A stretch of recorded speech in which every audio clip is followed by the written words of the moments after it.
Depuis ma jeunesse, j'étais un enfant introverti et angoissé. J'avais la difficulté de faire connaissance avec des étrangers. J'avais souvent peur de commettre des actions qui ne sont pas moralement bien. J'étais insécure par rapport à mon apparence physique et beaucoup plus. Malheureusement, ces sensations persistent jusqu'à présent. Puis d'année en année, ça devient plus sombre. C'est la raison pour laquelle j'ai créé une série de balados documentaires à ceux et celles qui ont ou souffrent d'une mauvaise santé mentale. Je vous invite à me rejoindre dans une aventure assez intime et personnelle qui pourrait revivre vos traumatismes passés ou présents. Au contraire, mon intention est que les personnes ne se sentent pas victimisées lorsque les histoires des intervenants sont abordées dans cette série. Ensuite, j'aimerais que les auditeurs et auditrices comprennent les répercussions qui suivent d'une mentalité négative. Puis finalement, les manières de combattre ces problèmes de façon saine. Je m'appelle Jeffrey Lubanzadio. Vous écoutez Mes sentiments obscurs, un balado qui explique en profondeur les obstacles psychologiques et physiques d'un individu qui a subi un état mental défectueux.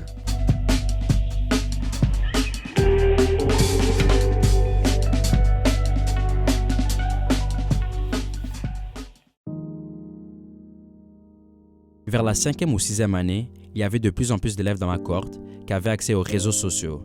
Alors que l'Internet a commencé à exercer une plus grande influence sur ma génération et sur la société en général, je me suis promis que j'allais jamais me retrouver sur les réseaux sociaux, car ça nuit à ton apprentissage et c'est inutile. Vous devez prendre en considération que ça vient d'un enfant de 10 à 12 ans, où la majorité des jeunes à cet âge sont déjà accrochés aux réseaux sociaux. D'ailleurs, les gens m'ont souvent dit que j'agissais comme un adulte, en tant qu'enfant. Pour clarifier, selon eux, mes comportements et ma personnalité correspondaient à celle d'un adulte. C'est dommage, puisque je n'ai pas tenu ma promesse. Puis en été 2017, j'ai téléchargé Instagram et Snapchat. Je sais que j'ai dit que j'étais un jeune très réservé, ce qui est vrai. Cependant, j'étais beaucoup plus positif et énergique à des moments spécifiques, comparé à mon adolescence et maintenant au début de ma vie d'adulte. Avec cela, je publiais tout ce qui se passait dans ma journée. Je publiais des selfies de moi-même à tout moment, des photos de la nourriture que je mangeais, des vidéos sur ce que je regardais à la télé, etc. À cet instant-là, je ne me souciais pas vraiment de ce que les gens allaient penser. Je me sentais libre de divulguer tout ce que je voulais, jusqu'à temps une personne au hasard, et même des personnes de mon entourage, m'ont dit ce que je publiais était gênant et un peu embarrassant. C'est à ce moment-là que mon regard sur mes publications a entièrement alterné. À partir de ces journées-là, je réfléchis 2 fois avant d'afficher quoi que ce soit en ligne. Voyons ce qu'un témoin a à dire sur sa mauvaise expérience mentale liée aux réseaux sociaux.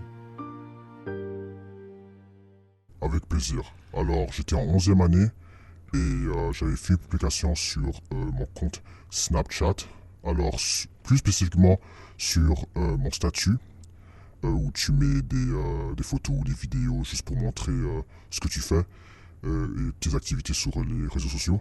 Alors du coup, j'avais fait une publication avec ma petite copine du passé. Et du coup, j'avais reçu beaucoup de messages haineux, de messages négatifs, de réactions négatives. Et pour moi, ça m'a mis dans un espace très négatif. Surtout dans l'aspect que j'avais fait confiance à beaucoup de personnes. J'avais, je dirais même beaucoup d'amis. Et du coup, ces mêmes personnes que je considérais comme des amis, même des connaissances, se sont retournées contre moi. Et ils n'ont pas approuvé de la personne que j'étais en relation avec à cause des choses qui sont passées ou des choses qu'elle a fait personnellement elle-même. Ce qui a aussi eu un impact sur moi et qui a eu un impact sur ma réputation. Alors, pour moi, ça m'a mis dans un aspect très négatif où j'avais plus confiance en moi-même, j'avais plus confiance en personne, juste à cause de toutes ces réactions que j'avais reçues. Je n'avais jamais reçu ça auparavant.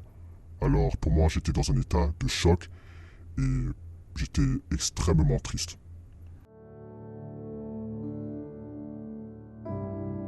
Si mes témoins ne le mentionnent pas dans la question de l'anecdote, mes entrevues commencent généralement par une question sur les comportements communs qu'ils font lorsqu'ils se sentent contrariés. Je lui ai posé 2 de ces types de questions, dont la première est la suivante. Quelles sont les pensées que vous vous disiez lorsque vous n'êtes pas dans un bon état mentalement? Pour moi, les pensées que je me disais quand j'étais pas dans un bon état mentalement, c'était que j'étais un bon à rien, que j'avais fait une erreur d'avoir été en relation avec ma petite copine et que je ne, je ne méritais pas d'amour de d'autres personnes et que j'étais un rejet social. Alors pour moi, tous ces sentiments, toutes ces émotions que je ressentais, pour moi, je crois que c'était ma réalité et que je ne pouvais plus me ressortir de cette situation.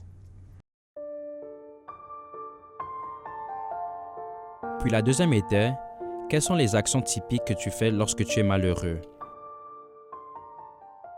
Pour moi, mes actions typiques que je faisais quand j'étais malheureux, c'était de me renfermer dans ma chambre, de regarder des vidéos ou, je sais pas, disons, dormir, n'importe quoi honnêtement, juste pour que je me ressors de ma réalité. Pour pas que je fais face à mes émotions, à mes pensées négatives. Je dirais que je me divertissais avec tout ce que j'avais autour de moi au lieu de faire face à mes problèmes.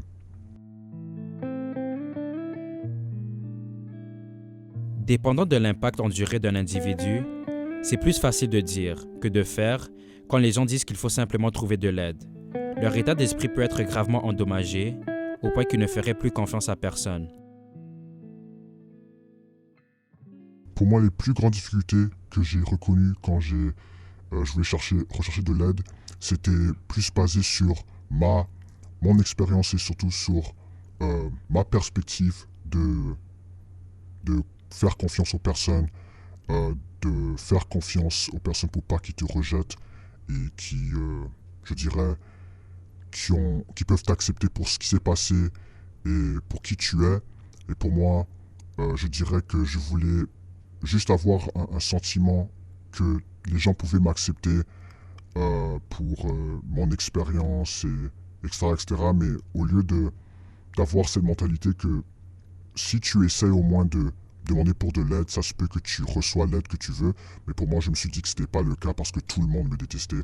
Ou que, genre, même si j'explique la situation à quelqu'un, la personne va probablement me rejeter, probablement me poser des questions que, disons, j'aurais pas les réponses. Et je dirais que ça m'aurait complètement déstabilisé. Alors je fuyais des opportunités où je pouvais demander de l'aide, spécifiquement pour ces raisons. Comme je le disais auparavant, en raison des réactions que j'avais reçues, je m'assure de publier quelque chose qui plaise à l'opinion publique. La façon dont j'écris ma légende, les émojis que j'utilise, le contenu, sont tous examinés avec soin lors de la publication. Définitivement, pour moi, ça m'a encouragé d'être beaucoup plus secret, de beaucoup plus genre me promener d'une manière secrète sur les médias sociaux, de pas publier certaines affaires qui en rapport avec ma vie privée, pour être plus spécifique, c'est-à-dire mes relations, c'est-à-dire mes accomplissements, n'importe quoi qui fait partie de mon identité et qui fait partie de mes valeurs, etc., etc., je dirais que je me suis restreint et je me suis forcé de pas mettre certaines choses sur les médias sociaux parce que je trouve que ça allait me donner du mauvais karma ou sinon que j'allais potentiellement faire face à la même situation que j'avais fait face auparavant.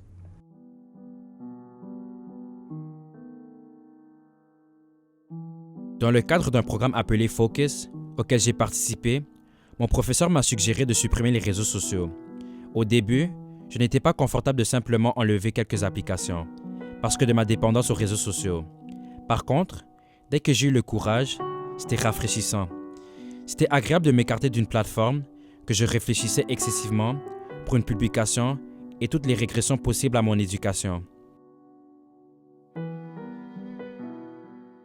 Définitivement, j'avais plusieurs instances où je me disais que je voulais juste quitter les médias sociaux complètement. Mais il y avait une instance où j'avais pris une grande pause d'environ 4 mois sur les médias sociaux pour que je me concentre sur moi-même, pour que je me concentre aussi sur le monde qui est autour de moi au lieu d'être concentré sur les choses que les gens disent de moi ou la vie des autres personnes pour pas faire des comparaisons. Et pour moi, durant ce moment, lorsque j'ai désactivé mon compte Instagram, ça m'a aidé à, bien sûr, genre, voir la beauté du monde et de voir, genre, ce que le monde a à offrir pour moi, améliorer mes relations, d'être plus proche avec Dieu et de, je dirais, m'améliorer dans l'aspect physique en faisant de l'exercice ou jouer des sports plus souvent. Alors ouais. Personnellement, je n'ai jamais été affecté par les réseaux sociaux au point d'en être bouleversé la majeure partie de ma journée. Cependant, je sais que pour ceux et celles qui le sont, il est difficile de maintenir une bonne image de soi en ligne. Définitivement, des fois quand je passe beaucoup de temps sur les réseaux sociaux, ça me donne la tendance de me retirer, de prendre une pause, de pas, je dirais, le terme en anglais c'est overindulge, c'est-à-dire de rentrer trop, de consommer beaucoup du contenu sur les réseaux sociaux et genre juste prendre une pause pour, je dirais, recalibrer mon esprit. Et je dirais que depuis ces situations, je me suis juste dit que je voudrais même plus montrer mes accomplissements ou montrer n'importe quoi que j'ai dans ma vie personnelle. Car voilà, j'ai quand même, je dirais, une cicatrice qui est là et qui n'a pas encore été guérie en égard de ces situations. Alors pour moi, jusqu'à aujourd'hui, j'ai quand même une mauvaise santé mentale en égard des réseaux sociaux. C'est maintenant au tour de mon ancienne thérapeute de présenter les répercussions possibles lorsqu'un individu souffre émotionnellement en raison des réseaux sociaux. Les impacts peuvent être énormes et dépendamment aussi de l'âge de la personne aussi, dépendamment aussi du stade de développement du cerveau aussi de l'enfant. Ok? Alors, si on parle de l'utilisation excessive des réseaux sociaux, je peux dire ça peut avoir des impacts psychologiques quasiment pour tout le monde, mais plus que le jeune, il est à bas âge, on va dire que ça peut avoir encore plus de difficultés, parce que le contexte de la personne, le cerveau de l'enfant n'est pas tout à fait et encore à point pour pouvoir répondre à cette utilisation excessive-là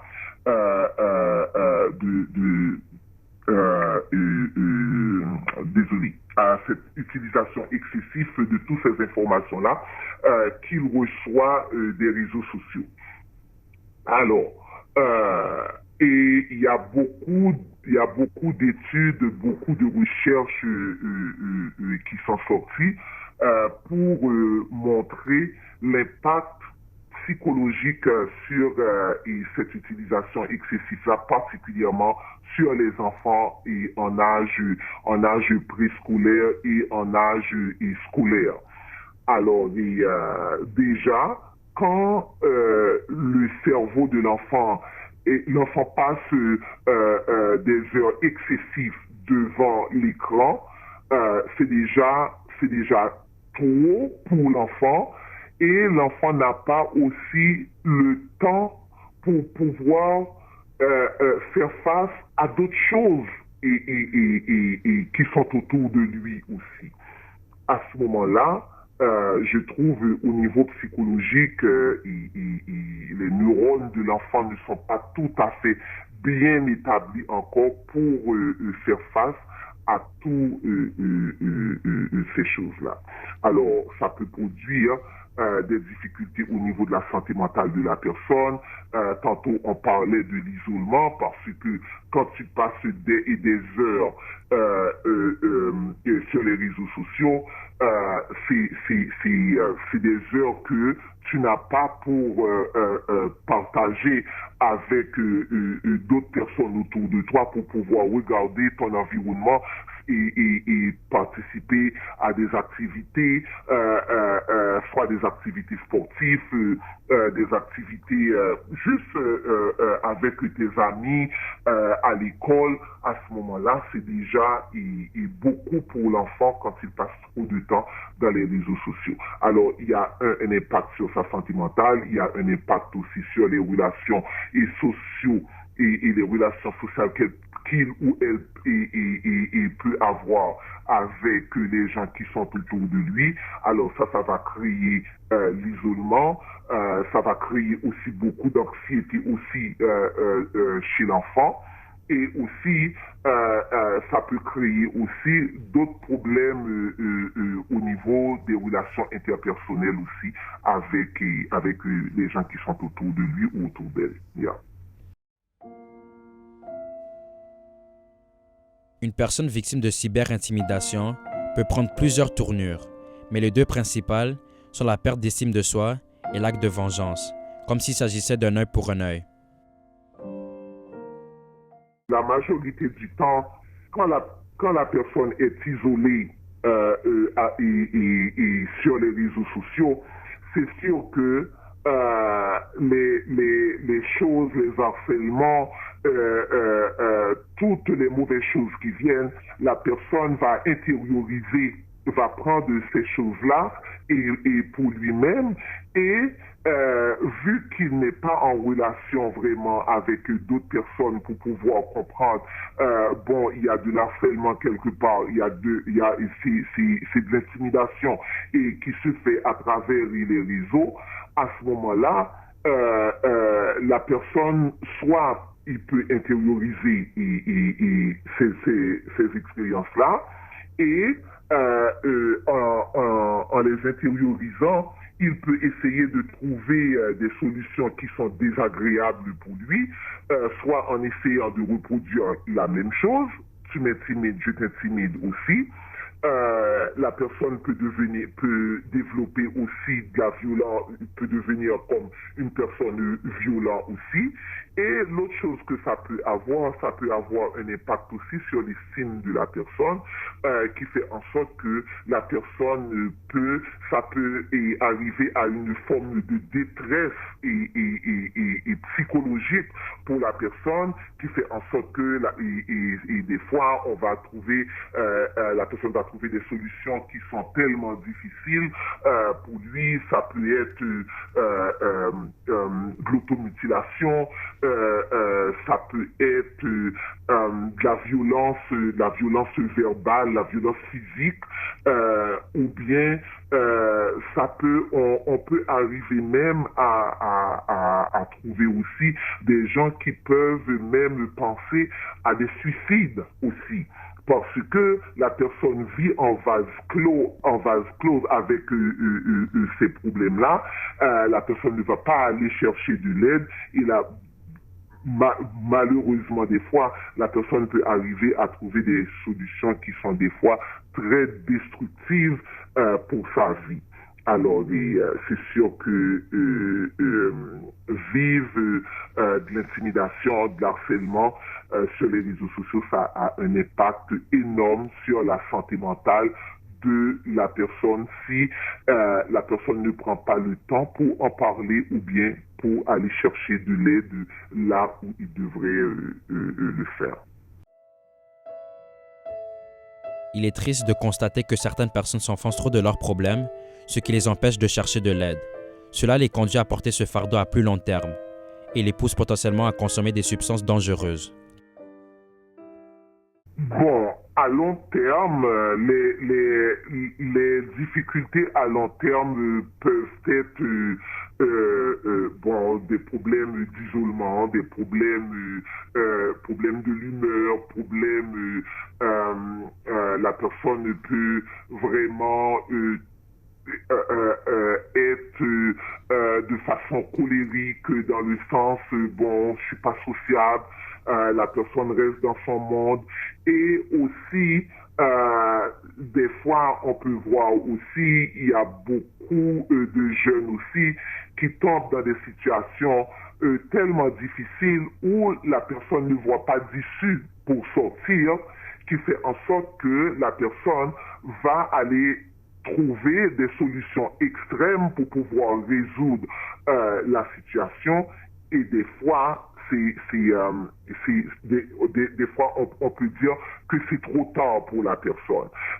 L'autre chose aussi qu'on peut voir aussi, et des fois la personne peut rentrer aussi dans des consommations de toutes sortes d'abus de drogue, d'abus d'alcool à un jeune âge aussi, parce qu'il vit un problème au niveau des réseaux sociaux qui dégrade sa santé mentale et qui fait en sorte qu'il cherche des solutions, soit dans la consommation de toutes sortes de substances qui n'est pas appropriée, pour lui. Finalement, il y a la travailleuse sociale, Madame Mikanga, qui va énoncer les diverses solutions pour combattre une mauvaise santé mentale. Je dirais que c'est très important savoir qu'est-ce qu'on est, c'est quoi le but sur les réseaux sociaux. Parce que des fois, les gens ont tendance à aller sur les réseaux sociaux et pas vraiment avoir un but précis. Donc, ils sont juste là et absorbent toute l'information.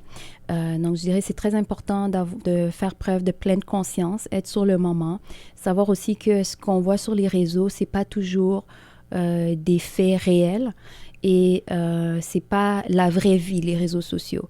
Donc, vraiment être capable de faire la différence entre la réalité et ce qu'il y a sur les réseaux sociaux. Je pense que c'est une façon de pousser la personne à faire preuve de pensée critique. L'écriture présente de nombreux avantages pour un individu, notamment en termes de santé mentale, car elle a un impact positif sur les symptômes psychiques et psychologiques. Je trouve que c'est une question vraiment très intéressante. Je trouve que pour moi, écrire, c'est quelque chose qui aide beaucoup. Alors, j'encouragerais la personne à écrire. Écrire, c'est quoi les émotions que la personne ressent. Et ça peut être un journal que la personne fait chaque jour. Et dans le journal, elle peut écrire, par exemple, quand la personne a vu une certaine sorte d'image, quelles émotions qui remontent. Est-ce que c'est la tristesse? Est-ce que c'est la colère? Quel genre d'image la personne a vu qui sont allées chercher ces émotions? Et si la personne est capable de dire aussi le pourquoi, est-ce que c'est parce que cette image, par exemple, lui rappelle des souvenirs? Qu'est-ce qui fait que ça remonte cette émotion-là? Pourquoi ça remonte la colère ou la tristesse? Ça serait, donc par l'écriture, ça serait une bonne façon. Le monde des médias est souvent un endroit toxique et fait ressortir ce qu'il y a de pire chez les gens. Vous devez donc éviter toute forme de négativité sur votre fil d'actualité.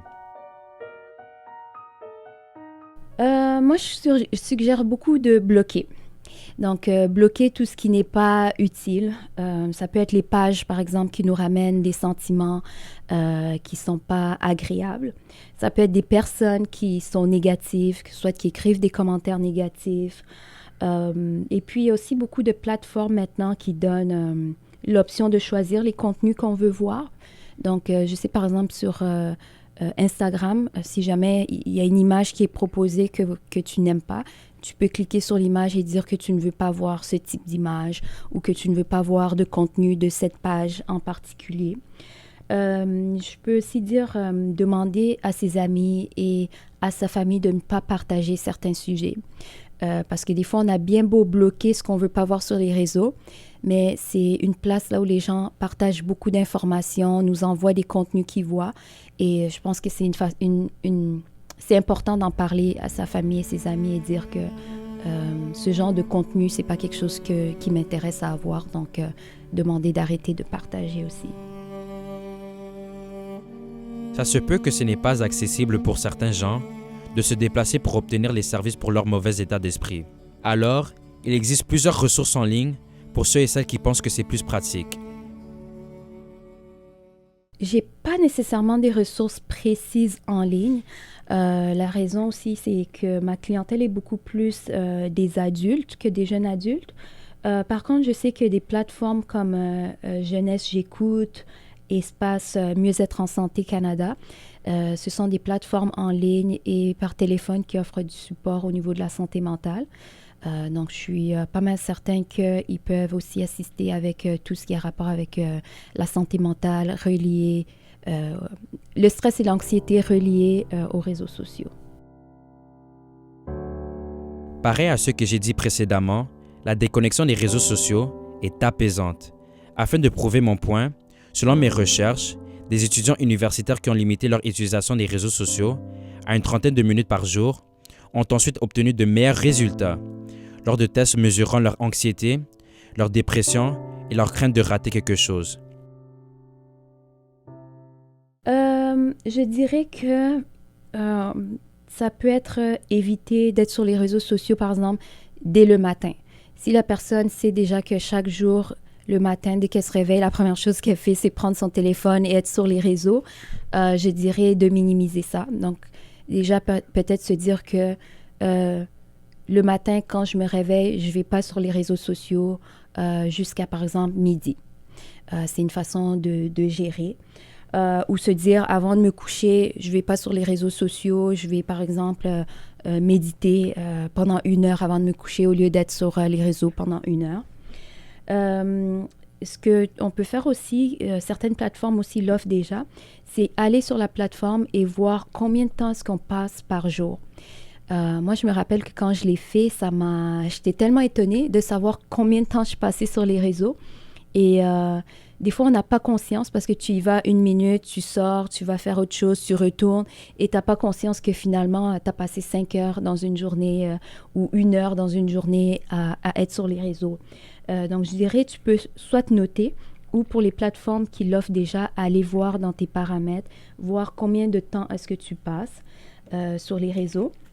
Et des fois, on peut être surpris à quel point le temps s'accumule. Il y a aussi la possibilité de limiter l'utilisation sur certaines plateformes. Je sais, encore une fois, Instagram peut t'avertir quand tu passes par exemple un certain nombre d'heures par jour que toi-même tu vas mettre. Donc, si tu veux que ça t'avertisse à chaque fois que tu as fait 1 heure dans une journée, ça va te donner un avertissement quand tu es rendu à 1 heure pour que tu puisses sortir de là. Donc, c'est des bonnes façons de gérer son temps et de limiter. L'autre chose aussi, avec son téléphone directement, bloquer les notifications. Moi, personnellement, je reçois aucune notification de aucun réseau social sur mon téléphone. Et je trouve que depuis que j'ai fait ça, ça limite beaucoup mon temps passé sur les réseaux. Donc, ça serait aussi une des choses que je recommanderais. Lorsque les choses ne vont pas bien, vous devez avoir une famille ou amis qui se soucient de vous et vous aident à surmonter les obstacles que vous rencontrez. Une communication ouverte, c'est super important. Encourager la personne à parler avec ses proches de l'impact négatif que les réseaux sociaux ont et voir comment est-ce que les proches peuvent le soutenir dans ça. Je demanderais aussi de demander aux proches de minimiser le partage d'informations sur le réseau et plutôt privilégier du temps en personne.